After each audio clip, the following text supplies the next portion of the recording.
Welcome back to all my dear students. मैं रोहित मंग सबको स्वागत करता हूं। आज का जो टॉपिक हम लोग बात करेंगे क्वाड्रेटिक के बारे में बात करेंगे, जो आपको ओलंपियाड एनटीएससी और फाउंडेशन लेवल के लिए जितने भी एनटीएससी एग्जाम में पीवाईक्यू क्वेश्चन पूछा हुआ यहाँ पे डिस्कस किया जाएगा। लेकिन उसके पहले हम लोग बात करेंगे यहाँ पे जो पिछले क्लास में मैंने होमवर्क क्वेश्चन दिया था, तो आप लोगों ने शायद उसको बनाया होगा। तो चलिए स्टार्ट करते हैं पहले उस क्वेश्चन को। इस क्वेश्चन को आप लोगों ने शायद आंसर बताया होगा, आप लोग को आ चुका होगा। लेकिन यहाँ पे एक चीज़ बात ध्यान देने वाली बात है कि इस क्वेश्चन में जो हमें क्या करना है, सबसे इम्पोर्टेंट चीज़ क्या है। ऐसा होता क्या है, कभी कभी जो भी क्वेश्चन मैं पूछता हूँ वो हो सकता है कि आप लोग बना लेते होंगे, लेकिन कभी कभी क्या होता है कि मोस्ट ऑफ द टाइम आपको थोड़ा सा डिफ़िकल्टी फेस करना पड़ता होगा, क्योंकि जितना भी जो क्वेश्चन यहाँ पे हम डिस्कस करते हो बेसिकली क्या है कि वो आपको टेक्स्ट बुक में नहीं मिलेगा। हाँ, ये बात तो सही है कि आपका जो कंसेप्ट है वो टेक्स्ट बुक वाला ही है, लेकिन जितने भी यहाँ पे आस्किंग यहाँ पे जो पीवाईक्यू में क्वेश्चन जो मैं उठाता हूँ बेसिकली क्या है, थोड़ा सा थिंकिंग एबिलिटी का क्या होता है उसका डिफरेंट होता है। तो मेरा पर्पस यही होता है कि इसको अगर यहाँ पे हम कंप्लीट जो क्वेश्चन यहाँ पे देते हैं तो वहाँ पे कैसे स्ट्रेटजी होना चाहिए, क्या थिंकिंग होना चाहिए, क्योंकि एग्जाम वगैरह में क्या होता है यही 2-3% जो टेक्स्ट बुक से बाहर का मतलब सिलेबस वही रहेगा, लेकिन टेक्स्ट बुक से बाहर का क्वेश्चन जो आस्क करता है मतलब वो क्या करता है उसी पे सिलेक्शन होता है। तो उस बातों को ध्यान रखना चाहिए हम लोग को, है ना। तो इसलिए मैंने वहाँ पे इस टाइप क्वेश्चन को देता हूँ। अगर बाय द वे अगर नहीं बनता है तो उस केस में आप लोग को डिसपॉइंटेड ज़्यादा होना नहीं है। आप लोग दोबारा उस टाइप के जो क्वेश्चन में होमवर्क देता हूँ या करवाता हूँ दोबारा उस चीज़ को दोबारा रिपीट करके देखिए, है ना, कि कैसे मतलब स्ट्रेटजी होता है। उसके बाद क्या हो कि अगली बार जब भी इस टाइप का क्वेश्चन आपको मिलेगा तो आप श्योर है कि आप उसको कंप्लीट कर लीजिएगा। तो चलिए स्टार्ट करते हैं कि क्वेश्चन जो है बेसिकली पिछले बार का कैसे इसमें स्टेप अप्लाई करेंगे, क्या इसमें स्ट्रेटजी हम लोग को होना चाहिए। देख सकते हो आप यहाँ पे एक सिस्टम दिया हुआ है 3 इक्वेशन का, ठीक है। x plus 1 plus k into y equal to 0, 1 minus k into x plus k y equal to 1 plus k, and 1 plus k into x plus 12 minus k into y equal to minus 1 plus k दिया हुआ था। ये तीनों के help से क्या करना है, एक्स वाई का वैल्यू निकालना है इस इक्वेशन ऑफ सिस्टम का, और उसके अलावा क्या करना है के का वैल्यू हमें भी फाइंड करना है। तो इस केस में हम क्या देखेंगे कि अगर हमें के भी निकालना है, एक्स वाई भी निकालना है, तो क्या प्रोसीजर मतलब सबसे बेस्ट क्या हो सकता है। ऐसे तो आप लोग शायद सिस्टम में क्वेश्चन बनाए होंगे, तो सिंपल वे में क्या देखें तो उसको किसी 2 इक्वेशन को ऐड करते थे, तो उसके इसमें शायद हम लोग को पॉसिबिलिटी था कि एक उसमें से जो वेरिएबल होता था 2 वेरिएबल में वहाँ पे एलिमिनेट हो जाता था। तो यहाँ पे भी अगर वैसा अप्लाई करें तो हो सकता है, अगर ऐड करने के अलावा हो सकता है कि कभी कभी हम लोग सब्ट्रैक्ट भी करना पड़ेगा। तो डिपेंडिंग अपॉन की ऑब्जर्वेशन, यानी कि यहाँ पे हमें क्या फाइंड करना पड़ेगा कि पहले क्वेश्चन को ध्यान से देखना पड़ेगा, है ना, ऑब्जर्व करना पड़ेगा। मोस्ट इंपॉर्टेंट यही होता है एग्जाम वगैरह में, तो ध्यान रखने की चीज़ें है। x plus 1 plus k into Y equal to 0 है, 1 minus k into x into के वाई इक्वल टू 1 प्लस के है, 1 प्लस के x plus 12 minus k into Y, और 1 प्लस के आगे माइनस लगा हुआ है। हम क्या देख रहे हैं कि यहाँ पे माइनस के एक्स है, यहाँ भी प्लस के एक्स है, के वाई है, माइनस के वाई है। तो यहाँ से हम क्या देख रहे हैं कि इसको सिंप्लीफाई करना आसान है। तो हम क्या करते हैं कि सेकंड को एंड प्लस थर्ड को ऐड कर देते हैं। तो ऐड करने से क्या आपको मिलेगा, आप देख सकते हो कि यहाँ पे क्या हम लोग को बेसिकली है कि जब यहाँ से हम ऐड करते हैं तो निकल के क्या आएगा कि जब इसको ऐड करते हैं तो यहाँ पे हम लोग को 2x और 2x प्लस 12y निकल के आ जाए। क्यों? क्योंकि यहाँ से हम क्या देखते हैं कि माइनस के एक्स प्लस के एक्स ऐड यहाँ पे कैंसिल हो जाएगा, और सिमिलरली के वाई माइनस के वाई भी कैंसिल हो जाएगा। तो यहाँ से हम क्या देखते हैं इक्वल टू 0 आ जाएगा, है ना, 1 प्लस के और माइनस 1 प्लस के, तो वो तो 0 आ जाएगा। यहाँ से हम कह सकते हैं कि एक्स का वैल्यू अगर जो हम लोग को निकल के आएगा -6y निकल के आएगा। ओके, हम अब इसके बाद क्या देखते हैं कि सिंपल वे में इस x इक्वल टू -6y को हमारा सिंपल इक्वेशन ए दिख रहा है, इसमें हम पुट करके ट्राई कर लेते हैं, ठीक है। तो जैसे ही पुट करोगे तो 6y plus 1 plus k into y equal to 0 निकल के आ रहा है। तो यहाँ से हम क्या देखेंगे कि यहाँ पे जो वैल्यू निकल के हम लोग को आ जाएगा, यहाँ से फाइंड आउट करोगे जब आप यहाँ से, तो -6y और प्लस बाई, यानी कि के -5 इंटू बाई निकल के हम लोग को आ जाएगा इक्वल टू 0, है ना। यहाँ से 2 पॉसिबिलिटी है, एक है कि बाई इक्वल टू 0 हो सकता है और के इक्वल टू 5 हो सकता है। अब यहाँ से बाई इक्वल टू 0 को लेकर पहले हम कंसीडर करेंगे। तो हम क्या देखते हैं कि जैसे ही बाई इक्वल 0 इसमें हम पुट करते हैं तो यहाँ से x इक्वल टू कितना निकल के आ जाएगा, 0 निकल के आ जाएगा। तो क्या निकल के यहाँ से आएगा कि बाई इक्वल टू 0 होगा हम लोग का और x इक्वल टू 0 होगा। लेकिन अब क्वेश्चन है कि जब y इक्वल टू 0 होगा तो k का वैल्यू क्या निकल के हम लोग को आएगा। हम इसे फाइंड आउट करने के लिए क्या करेंगे, सिंपल से इसको इसमें हम डाल देंगे। तो देखो x इक्वल टू 0 बोल रहे हो, y इक्वल टू 0 बोल रहे हो, तो यहाँ से क्या हम लोग निकल के आएगा k, यहाँ से क्या हम लोग को निकल के नहीं आएगा। तो अब सिंपल क्या है, इसमें पुट करके देख लो, जैसे ही x 0 करेंगे तो ये वाला पोर्शन 0, ये भी 0 आ जाएगा। तो यानी कि 0 इक्वल टू 1 प्लस के आ गया, यानी कि k इक्वल टू यहाँ से -1 निकल के आ जाएगा। अब डिपेंडिंग अपॉन कि हम k हमें फाइंड आउट करना है, तो किसी में से आप थर्ड में या तो 1 में या सेकंड में कभी भी पुट कर लो तो वहाँ से आपको निकल जाएगा। ये हो गया कि y इक्वल टू 0 पे हम निकालें। अब k इक्वल टू 5 पे देख लेते हैं, ठीक है ना। तो k इक्वल टू 5 को जब भी हम कंसीडर करेंगे तो हम क्या देखते हैं कि इस वैल्यू को अगर यहाँ पुट कर देते हैं, हम यहाँ ही क्यों कंसीडर कर रहे हैं, आप यहाँ भी पुट करके वैल्यू निकाल सकते हो, है ना, लेकिन हम यहाँ पे करेंगे थोड़ा सा क्या होगा कि 1 - 4k, है ना, तो कितना होगा हम लोग को -4x plus 5y equal to 6, है ना। तो यहाँ से हम देखते क्या है कि अगर x का वैल्यू यहाँ पे हम रखते हैं कितना है, x का वैल्यू कितना निकल के आया था, -6y निकल के आया था, है ना। तो यहाँ फिर से पुट करेंगे तो कितना होगा, यहाँ पे हम लोग को आ जाएगा -4 into -6y plus 5y equal to 6। तो बाई जो यहाँ से फाइंड आउट करोगे कितना निकल के आ जाएगा 6/29, और इस बाई का वैल्यू यहाँ पुट करेंगे तो x कितना आ जाएगा हम लोग का 6 - 36/29 हमको निकल के आ जाएगा। तो होप सो कि आपको इसमें कुछ ज़्यादा डाउट नहीं हुआ होगा कि ये जो वैल्यू निकल के आ रहा है वो किस केस में आएगा, जब k इक्वल टू 5 होगा, है ना, क्योंकि यहाँ पे दो ही वैल्यू पूछ रहा है कि k का वैल्यू निकालना और x बाई पेयर के रूप में क्या निकल के आएगा। तो एक चीज़ ध्यान रखना, जब k इक्वल टू 5 होगा तो x इक्वल टू -36/29 और y इक्वल टू 6/29 होगा, एंड y इक्वल टू 0 होगा क्योंकि एक कंडीशन को फुलफिल करना चाहिए, उस केस में k इक्वल टू -1 होगा, x इक्वल टू 0 होगा। तो होप सो कि यहाँ पे जो आपको कैसे प्रोसीजर मतलब करेंगे, है ना, तो मतलब यहाँ पे कुछ आप लोग को आइडिया मिला होगा कि कैसे जो है बेसिकली अलग अलग मतलब पहले क्या करना पड़ेगा, हम लोग को ऑब्जर्वेशन करना पड़ेगा, क्वेश्चन को अलग अलग मतलब अलग अलग, जैसे अलग करने का मतलब क्या हुआ कि सेकंड है, थर्ड है ना। अब 1 और 2 को भी ऐड कर सकते थे, लेकिन हमको क्या ज़्यादा आसानी, हम लोग को सेकंड और थर्ड ऐड करने से बेनिफिट क्या हुआ, एक सिंपल वे में हम लोग के यहाँ से जो है ना कुछ पार्ट जो एलिमिनेट हो गया, एक x y के बीच में रिलेशन यहाँ से फाइंड आउट कर लिए। तो ये सब चीज़ थोड़ा सा ध्यान रखना है कि एग्जाम वगैरह में ऐसा नहीं कि रेंडमली जो अब आस्किंग है क्वेश्चन वगैरह तो उसको आराम से पेन कॉपी उठाएंगे शुरू हो जाएंगे, ऐसा नहीं होना चाहिए। थोड़ा सा उस पर अपने आप को पॉज करो और वहाँ से ऑब्जर्व करो कि क्या उसमें क्वेश्चन में किया जा रहा होगा। पिछले क्लास में बेसिकली होमवर्क के रूप में दिया गया था और कुछ क्वेश्चन बचा हुआ, तो पहले एक दो क्वेश्चन हम सिस्टम ऑफ लिनियर इक्वेशन के बारे में डिस्कस कर लेते हैं। उसके बाद हम क्या बात करेंगे कि क्वाड्रेटिक के बेसिक क्या होता है उसके बारे में करेंगे डिस्कस। तो चलिए स्टार्ट करते हैं नेक्स्ट क्वेश्चन की ओर। क्वेश्चन 7 जो बेसिकली क्या है, टोटल क्वेश्चन जो पिछले वीडियो में मैंने बताया था वो क्वेश्चन 6 था इंक्लूडिंग द होमवर्क, और एक आगे जो क्वेश्चन बताएंगे लिनियर इक्वेशन में वो हम लोग को क्या है क्वेश्चन नंबर 7 आता है, इसलिए क्वेश्चन नंबर 7 स्टार्ट किया है। यहाँ पे क्या दिया हुआ sorry, given that the system of equation इस तरीके से दिया हुआ 3x + my = 7, 2x + ny = 4 has no solution, यानी सोल्यूशन कुछ नहीं है। तो सबसे पहले क्वेश्चन ये निकल के आता है जब सोल्यूशन नहीं यहाँ पे दिया हुआ है तो इसको सोल्यूशन नहीं होने के लिए कंडीशन क्या है, a1/b1 a1/a2 equal to b1/b2 okay, not equal to c1/c2 होता है ना, ये आप लोग को पता सर होगा।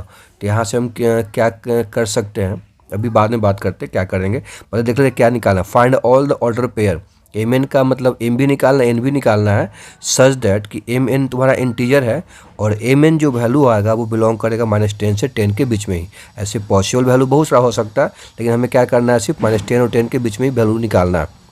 अच्छी बात है, तो हम कैसे इसको प्रोसीड करेंगे। अब बात निकल के आता है कि ये जो नो सोल्यूशन दिया हुआ है इससे हम आगे बढ़ने की संभावना है ना, क्योंकि यही एक हमारे पास क्लू दिया हुआ है जो आगे हम प्रोसीड क्वेश्चन को कम्प्लीटली जो है इसका वैल्यू क्या निकल के आएगा पेयर के रूप में एम एन का, इसके द्वारा हेल्प से हम निकाल सकते हैं।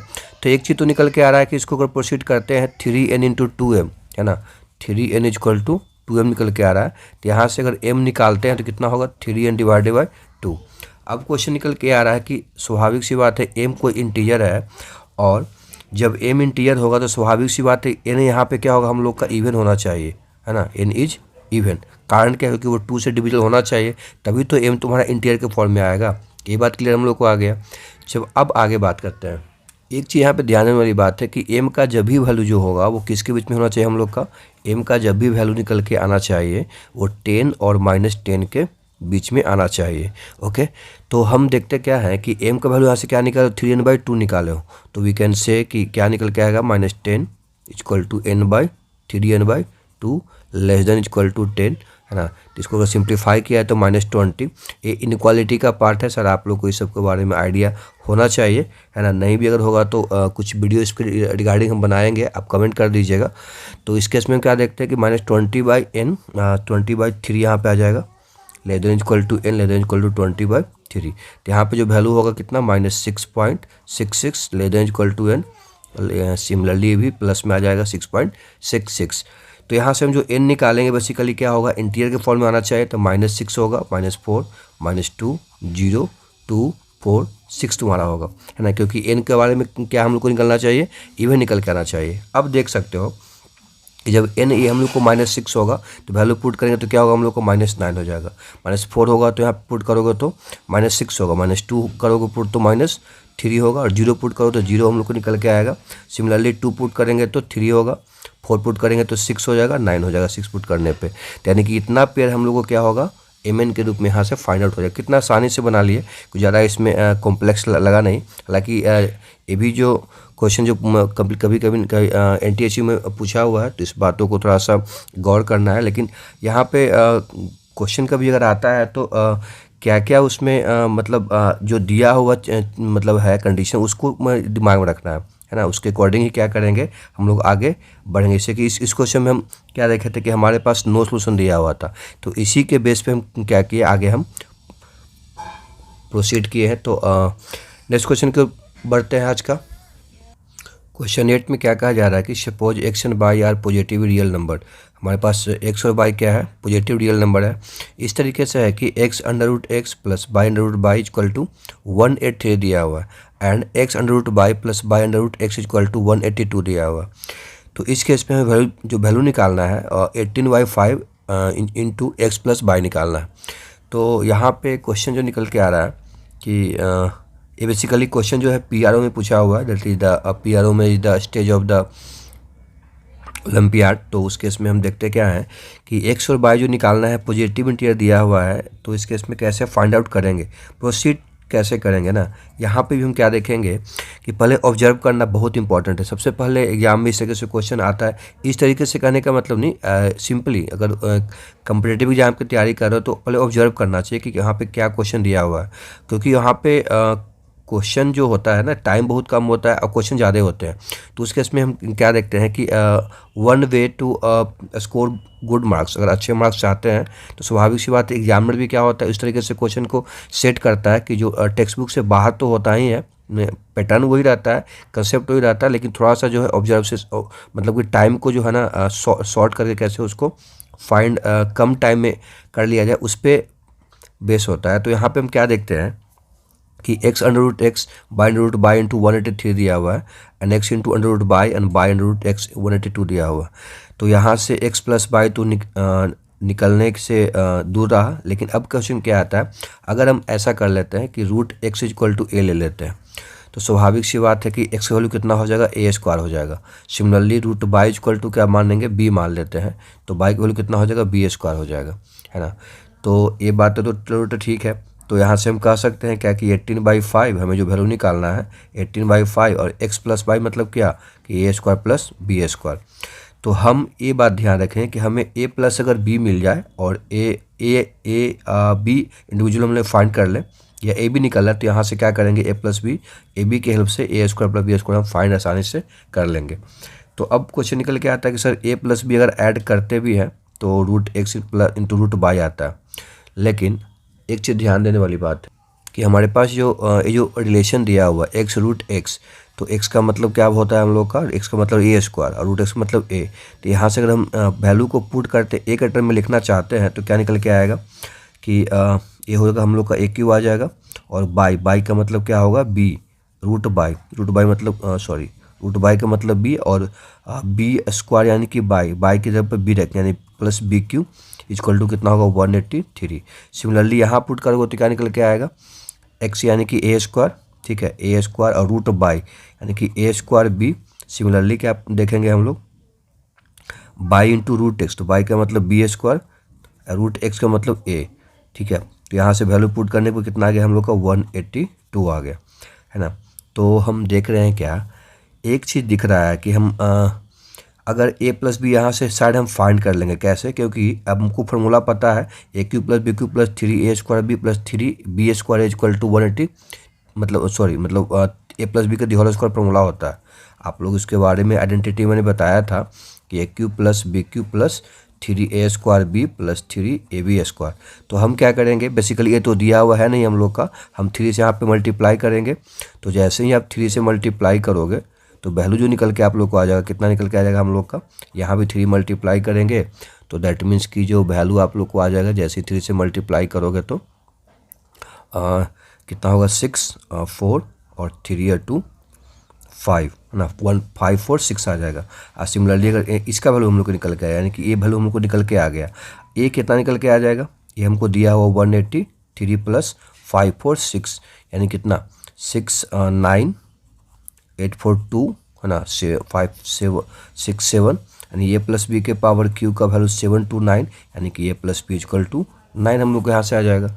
अब यहाँ से आसानी से निकाल लेंगे कि ए प्लस बी जब निकल गया तो हम क्या करेंगे कि इसको हम क्या लिख सकते हैं, ए बी अगर बाहर कॉमन ले लोगे तो ए प्लस बी इक्वल टू 182 आ जाएगा। हम ए प्लस बी को यहाँ 9 पुट करेंगे और डिवाइड करेंगे तो शायद ए बी हम लोग को जो निकल के आएगा वो एग्जैक्टली हम लोग को कुछ वैल्यू निकल के आएगा। सो 182 डिवाइडेड बाई 9, है ना। तो इसको अभी छोड़ दो यहाँ पे।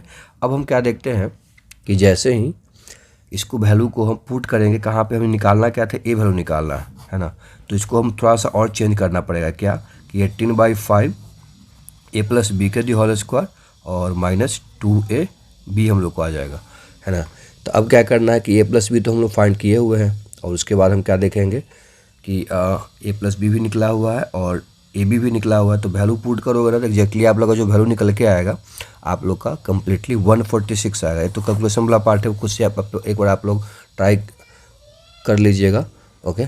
तो इस तरीके से जो क्या है बेसिकली कि लीनियर इक्वेशन का पार्ट हम लोग कंप्लीट हो चुका है।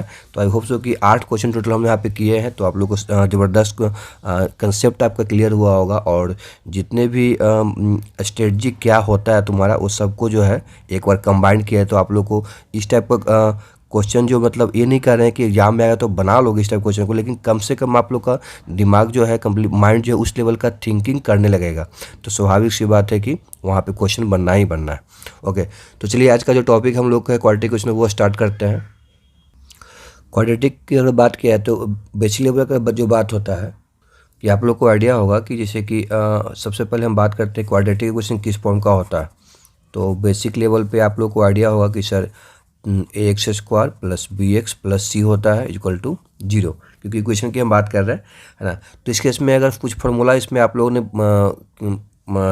ड्राइव किया होगा, जैसे कि अगर हमें जो वेरिएबल एक्स यहाँ पे निकालना है क्या होगा minus b plus minus root under b square minus 4ac divided by 2a, है ना। ये हम लोग को क्या होता है क्वाड्रेटिक का फार्मूला होता है ना। तो हम देखते क्या है कि इस केस में जो अंडर रूट में जो दिया हुआ है मतलब बी स्क्वायर माइनस 4ac, इसको कैपिटल डी से द्वारा हम लोग डिनोट करते हैं। इसका एक नाम अलग होता है, उसका बोलते हैं डिस्क्रिमिनेंट, ओके। तो अब बेसिकली क्या है कि एक यहाँ से जो बेसिक है ना हम लोग अगर हम लोग यहाँ पे माइनस बी प्लस लेंगे तो अल्फा का वैल्यू निकल के आएगा और minus b minus under root b h को माइनस 4ac डिवाइडेड बाई 2 लेंगे तो बीटा आएगा। दैट मीन्स कि अल्फा इक्वल टू निकालना चाहे minus b under root plus minus b h square minus 4ac divided by 2a, और beta की बात करें तो वहाँ पे minus b minus root under b square minus 4ac divided by 2a, यानी कि हमारे पास 2 रूट्स निकल के इसके आएंगे, है ना। तो क्वाड्रेटिक इक्वेशन के तो ऐसे भी 2 रूट निकल के आते हैं। इसके अलावा हम क्या देखे थे इसमें कि इक्वल रूट्स अगर होता है मतलब अल्फा एंड बीटा इक्वल अगर होगा उस केस में कंडीशन क्या होना चाहिए कि डी का जो वैल्यू है वो ग्रेटर इक्वल टू 0 होना चाहिए, है ना, इक्वलिटी के लिए। और अगर रियल रूट्स हमें फाइंड आउट करना है। क्या करना है? रियल रूट्स अगर फाइंड आउट करना है तो डी के value greater than equal to 0 condition होना चाहिए। ओके, एक बात और ध्यान रखना है कि अगर a square plus a x square plus b x plus c का वैल्यू अगर हमें क्या चाहिए, 0 से बड़ा होने के लिए क्या क्या कंडीशन है, सारे एक्स के लिए हम बात करें, इसका मतलब होता है कि ऑल द एक्स, है ना। तो इस केस में अगर कोई क्वाड्रेटिक इक्वेशन दिया हुआ है, हमें ये पता करना है, कंडीशन निकालना है कि किस कंडीशन पे हम बता सकते हैं कि वो 0 से पॉजिटिव वैल्यू आएगा। तो पहला क्या है कि ए का वैल्यू 0 से बड़ा होना चाहिए और डिस्क्रिमिनेंट हम लोग को 0 से छोटा होना चाहिए। तो इस केस में हम क्या कहेंगे कि एक अच्छा कंसेप्ट बताएं, क्योंकि एग्जाम वगैरह में कभी इस टाइप के क्वेश्चन को कंसेप्ट को यूटिलाइज किया जाता है, उस पर आस्किंग क्वेश्चन होता है। तो 0 से बड़ा होने के लिए क्या होना चाहिए, ए का वैल्यू 0 से बड़ा होना चाहिए, डी का वैल्यू 0 से छोटा होना चाहिए। इसके अलावा रूट्स के सम की बात करें, अगर सम ऑफ रूट्स, तो जैसे कि alpha plus beta that b star equal to minus b by a होता है। यानी कहने का मतलब क्या, बी का मतलब क्या, ये तो माइनस पहले से है। कोफिशिएंट किसका है, वो कोफिशिएंट ऑफ एक्स है, और ए क्या है तुम्हारा, कोफिशिएंट ऑफ ए, मतलब कोफिशिएंट ऑफ एक्स स्क्वायर हम लोग का है। ठीक है, ओके। सो इतना बेसिक लेवल पे आप लोग को आइडिया होगा। आपको टेक्स्ट बुक जो बेसिकली होता है क्लास 10 वगैरह का क्वाड्रेटिक इक्वेशन उसमें मेंशन किया हुआ है। अब यहाँ से आज के क्वाड्रेटिक से रिलेटेड जो आस्किंग क्वेश्चन है पी बाई क्यू, उसके बारे में डिस्कस करते हैं। आज का पहला क्वेश्चन जो है क्वाड्रेटिक इक्वेशन से बेसिकली क्या कहा जा रहा है कि b minus c into x square plus c minus a into x plus a minus b equal to 0 has real and equal roots दिया हुआ है। तो देन इसमें से कंडीशन दिया हुआ कि ए पहला जो है b plus c equal to 2a, second a plus c equal to 2b, third है a plus b equal to 2c, और लास्ट है a minus b equal to 2c। Basically जो क्वेश्चन जो आज किया हुआ है एनटीएससी 2018-19 में पूछा हुआ है। तो इस क्वेश्चन को बनाने के लिए आप लोगों के साथ बड़ा कंप्लीट एक दिमाग में आइडिया होगा कि जो बच्चे क्वाड्रेटिक पढ़ चुके हैं आसानी से, है ना, तो स्वाभाविक सी बात है इक्वल रूट्स बोला जा रहा है। तो आप क्या करोगे, दिमाग लगाओगे, पहला मेथड हम क्या लगाएंगे, यहाँ पे डी इक्वल टू 0 लगाएंगे, है ना। तो जो डी का वैल्यू होता है क्या, under root b a square minus 4ac, यानी कि सी माइनस ए के square minus 4 into b minus c into a minus b equal to 0 हो जाएगा, है ना। तो इस केस में जो है बेसिकली थोड़ा सा लॉन्ग पड़ जाएगा, लेकिन यहाँ पे जो बेसिकली ये जो टाइम सबसे इंपॉर्टेंट होता है एग्जाम वगैरह में, तो इसलिए ध्यान रखना चाहिए कि एनटीएससी में एग्जाम अगर पूछा है तो वहाँ पे कैसे बहुत ही कम टाइम उसको हम बनाएंगे। तो देखो एक चीज़, इसको बनाने के लिए सबसे पहले क्या आइडिया लेंगे हम कि मेथड 2 में बात करेंगे। इसमें भी बन सकता है आप लोग का, लेकिन इसमें टाइम कंज्यूमिंग है। तो हम सिर्फ सिंपल सी आइडिया क्या बात है कि एक्स इक्वल टू 1 अगर पुट करेंगे, हम दिमाग में कैसे आया कि एक्स इक्वल टू 1 पुट करके देख लें एक बैग, कोई 2 भी हो सकता है, -1 भी -1 भी हो सकता है। हम रेंडमली बेसिकली क्या है कि 1 अगर यहाँ पे हम पुट कर रहे थे, दिमाग में हमको आया था, तो यहाँ पे क्या देख रहे हैं कि b माइनस सी, सी माइनस ए और a माइनस बी। तो वैल्यू जो यहाँ पे क्या निकल के आएगा, b से b कैंसिल, a से a, c से c, यानी कि 0 निकल के आ रहा है। तो x इक्वल टू 1 पे क्या हो रहा है बेसिकली, इसका x इक्वल टू 1 इसका एक सोल्यूशन होगा, यानी कि एक रूट्स इसका कितना होगा, 1 होगा। स्वाभाविक सी बात है, रूट्स इक्वल दिया हुआ है तो एक और रूट्स भी अल्फा, अब बीटा भी क्या होगा हम लोग को 1 ही होगा। ये बात क्लियर हम लोग को आ गया यहाँ से। अब हम आगे क्या करेंगे, जो हम लोग को फाइनल जो वैल्यू चाहिए इसमें से रिलेशन निकालना है। हम क्या देखते हैं, अगर इसको क्या करेंगे, प्रोडक्ट निकालते हैं, तो 1 इंटू 1 इक्वल टू क्या निकल के आ जाएगा। यहाँ पे हम देखेंगे क्या कि प्रोडक्ट क्या होता है, c बाई ए होता है। तो c कितना दिया हुआ, a माइनस बी, और a कितना है, b माइनस सी। अब हो गया, यहाँ से आंसर निकल के आ जाएगा, क्रॉस मल्टीप्लाई कर लो तो b minus c equal to a minus b हम लोग को आ जाएगा। तो यहाँ से हम क्या देखते हैं कि अगर इसको इधर लेके चले जाएंगे तो 2b इक्वल टू कितना होगा, a प्लस सी निकल के आ जाएगा, है ना। तो इस केस में हम क्या देखेंगे कि 2b equal to a plus c आ गया, तो यानी कि क्या कह सकते हैं यहाँ से आंसर इज द बी। तो अब क्वेश्चन निकल के आ रहा है कि सर इतना इजी क्वेश्चन था एग्जाम में कैसे पूछा। तो याद रखना है ऐसी चीज़ है कि इजी क्वेश्चन तो दिख रहा है लेकिन टाइम कंज्यूमिंग है, क्योंकि बच्चा के 10th लेवल पे क्या होता है कि यहाँ तक ही मतलब क्या करेगा, वो थिंक कर पाता है, लेकिन कंसेप्ट तो यही है, लेकिन क्या करेंगे थोड़ा सा आगे बढ़ेंगे टाइम को सेव करने के लिए कि क्या हम क्या दिमाग लगाएं कि रेंडमली हम क्या एक्स इक्वल टू 1 यहाँ पे पुट कर दिए, है ना। अब ऐसा नहीं कि मतलब दिमाग में इसको हम थिंक करें 2 3 4 ऐसे 1 2 वैल्यू रख के, मतलब जो मतलब बेसिक लेवल का होता है इसे 1 डाले तो आसानी से वहाँ पे हो जाए। तो ऐसे क्वेश्चन को हम पुट खुद से दिमाग में कर सकते हैं। तो यहाँ से क्या होगा, हम लोग का रिलेशन एक निकल के आ गया। मूव करते हैं नेक्स्ट क्वेश्चन की ओर। कुछ बेसिक आइडिया आप लोग को मैं अभी थोड़ा सा बताना चाहते हैं। जैसे कि होता क्या है कि root under x is equal to मान लिया जाए कि हमारे पास 16 है ना। तो स्वाभाविक सी बात है कि यहाँ एक्स का जो वैल्यू होगा वो एग्जैक्टली 4 होगा। ठीक है, अब है कि एक्स स्क्वायर अगर दिया हुआ हम लोग को कितना 16 दिया हुआ है, तो यहाँ पे जो एक्स का वैल्यू होगा वो प्लस माइनस 4 दोनों निकल के आएगा। ऐसे आप लोग को आइडिया होगा ये सब चीज़ के बारे में पहले से भी, लेकिन एग्जाम वगैरह में ये सब चीज़ थोड़ा सा मेंशन करना होता है, क्योंकि कभी कभी ऑप्शन क्या होता है कि मान लिया जाए कि 4 दिया हुआ आंसर और प्लस माइनस 4 भी दिया हुआ है ना, बाकी और भी कुछ नंबर होता होगा। तो एग्जैक्टली क्या होता है कभी कभी अगर इस तरीके से मैं क्वेश्चन निकल के आ रहा है तो वहाँ पे जो वैल्यू लेंगे वो क्या हो प्लस माइनस 4 आंसर मारना है। तो थोड़ा ये सब चीज़ों को बहुत ही केयरफुली, माइनर चीज़ है लेकिन इंपॉर्टेंट रोल प्ले करता है। मूव करते हैं आज के नेक्स्ट क्वेश्चन की ओर। क्वेश्चन 2 में क्या कहा जा रहा है कि if under root x square plus cube square root x के power 4 y square plus under root y square plus cube root x square plus into y के पावर 4 इक्वल टू के, इसमें से कौन सा फॉलोइंग सही होगा। X पहला जो ऑप्शन है x square plus y square equal to k square, b का है एक्स के पावर 3/2 प्लस बाई के पावर 3/2 प्लस के पावर 3/2 दिया हुआ है, एंड सी जो ऑप्शन है एक्स के पावर 2/3 प्लस बाई के पावर 2/3 इक्वल टू के पावर 2/3 दिया हुआ है, एंड डी जो है एक्स के पावर 1/3 बाई के पावर 1/3 इक्वल टू के पावर 1/3। इस क्वेश्चन में क्या देख रहे हैं कि थोड़ा सा जो है एक्स स्क्वायर यहाँ है तो बाई स्क्वायर यहाँ है, एक्स के पावर 4 है तो बाई स्क्वायर 4 है ना, तो कुछ सिमेट्रिकल दिख रहा है। हम क्या देखते हैं कि इतना दोनों को ऐड करने पे के वैल्यू आ रहा है। प्रोसीड कैसे करेंगे, हालांकि ये भी क्वेश्चन जो है 2020 और 21 में क्वेश्चन पूछा हुआ है एनटीएससी में। तो क्वेश्चन है कि अब इस क्वेश्चन को टाइम कैसे सेव करेंगे, क्योंकि इंपॉर्टेंट यही है, मेन फोकस हम लोग का यही होना चाहिए। ऐसे तो सोल्व करने के लिए बहुत सारा इसमें और हम लोग टाइम कंज्यूम करेगा, लेकिन उसमें उसके बाद भी हो सकता है। लेकिन यहाँ पे हमें थोड़ा शॉर्ट वे में क्या देखना है कि पहले इसको हम फाइंड आउट कर लेते हैं, है ना, इसको थोड़ा सिंप्लीफाई कर लेते हैं, बाद में फिर देखते हैं कि दोनों सिमिलर दिख रहा है ना। तो उसके इसमें हम क्या देखते हैं कि एक्स स्क्वायर है और कितना हो जाएगा हम लोग का एक्स के पावर 4 बाई स्क्वायर, क्यूब जो बेसिकली क्या है हम लोग का ऊपर आ जाएगा तो कितना हो जाएगा 1/3, यानी कि एक्स के पावर स्क्वायर प्लस एक्स के पावर 4/3 इंटू बाई के पावर 2/3। ओके, हम देखते हैं इसके ऊपर क्या क्या है कि एक्स के पावर 4/3 को बाहर ले लेते हैं, है ना। तो रेंडमली हम क्या देखें एक्स के पावर 4/3 को बाहर ले लेंगे, तो इस केस में क्या निकल के आएगा हम लोग का, है ना, एक्स के पावर 2/3 प्लस बाई के पावर 2/3 हम लोग को निकल के आ जाएगा, है ना। ओके, अब इसका अंडर रूट लेंगे तो क्या होगा हम लोग का, यहाँ से निकल के आ जाएगा एक्स के पावर 2/3 एंड टू एक्स के पावर 2/3 प्लस बाई के पावर 2/3 के पावर कितना होगा 1/2 निकल के आ जाएगा हम लोग का। ठीक है, अच्छी बात है।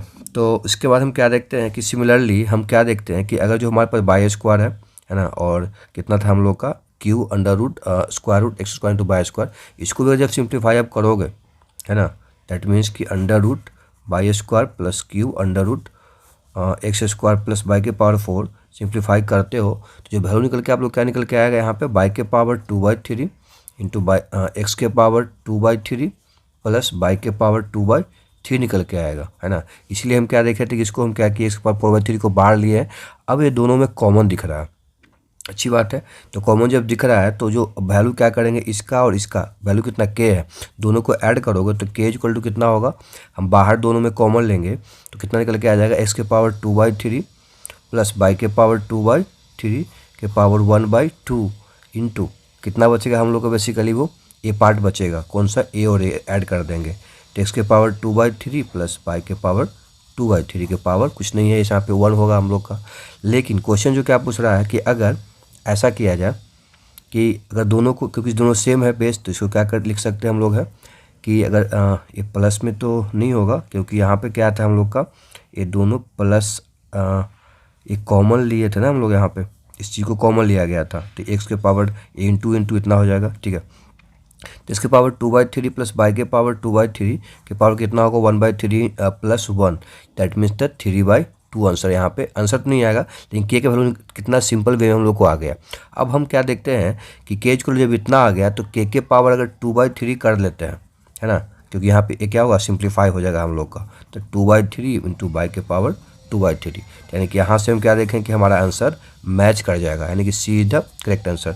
तो इस क्वेश्चन में थोड़ा सा जो है कम्प्लेक्सिटी इसमें था हम लोग का, लेकिन हमारे पास जो कम्प्लीटली जब इसको क्या करेंगे यहाँ से जो कॉमन ऐसा लेंगे कि ताकि दोनों में कॉमन हम लोग को आ जाएगा। इसलिए हम क्या देखे थे, x पावर 2/3 हम बाहर लिए थे, तो ये हम लोग को क्या देखा कि इसमें भी हम लोग को कॉमन वहाँ पे आ गया था। तो थोड़ा सा कॉम्प्लेक्स था। इस टाइप के क्वेश्चन को करने के बाद ही आपको थोड़ा सा आइडिया मिलेगा। तो आज के लिए इतना ही करेंगे, क्योंकि एक्चुअली क्या है कि वीडियो का लेंथ थोड़ा सा बड़ा हो गया और यहाँ पे कुछ होमवर्क क्वेश्चन दे देते हैं जो आगे क्लास के लिए आप लोग जो है उसमें हम डिस्कस करेंगे। तीसरा क्वेश्चन जो है क्वाड्रेटिक क्वेश्चन का है। बेसिकली होमवर्क के लिए हम यहाँ पे लिख दिए हैं। तो इसमें जो क्वेश्चन है, the number of the solution of the equation root under x 6 - 4x - x² equal to x + 4 है। x + 4 अंडर रूट में नहीं है, तो इसका नंबर ऑफ सोल्यूशन कितना पॉसिबल होगा। ए का ऑप्शन है 0 है, बी का 1 है, सी का 2 है, डी का 4 है। ये भी क्वेश्चन NTSC 2014-15 में पूछा हुआ है। और एक बात ध्यान रखना है कि क्वेश्चन थोड़ा सा दिख रहा है इजी, बट यहाँ पे थोड़ा सा इसमें कंसेप्ट है जो अगले क्लास में हम डिस्कस करेंगे। तो अगले क्लास में जरूर आइएगा यहाँ पे। और बाकी कुछ अगले क्लास में जो बात करेंगे वो अर्थमेटिक प्रोग्रेशन के बारे में बात करेंगे, और कुछ अभी कंप्लीट इसमें कुछ क्वेश्चन और करना बाकी है क्वाड्रेटिक इक्वेशन में, तो उसके बारे में डिस्कस करेंगे। तो आज के लिए इतना ही। होप्स हो कि आप लोग का वीडियो फ्रूटफुल लगा रहा होगा और कुछ अच्छी चीज़ें यहाँ पे आप समझे होंगे। तो इस केस में आपको क्या करना है कि हमें हौसला अफजाई के लिए थोड़ा सा मोटिवेशन मिलता है अगर इस वीडियो को आप लाइक कर देते हैं और सब्सक्राइब कर देते हैं अगर चैनल पर नए हैं तो, और कमेंट करिएगा अगर कुछ इसमें आपको कुछ इंटरेस्टिंग चीज़ लगता है तो। इसके अलावा कुछ सुझाव भी देना चाहते हैं तो आप यहाँ पे कमेंट कर सकते हैं, और इस वीडियो को वहाँ शेयर करना जो इसके नीडी पीपल है। तो आज के लिए इतना ही। You guys are amazing, keep learning, keep going, you are the future. Thank you for watching.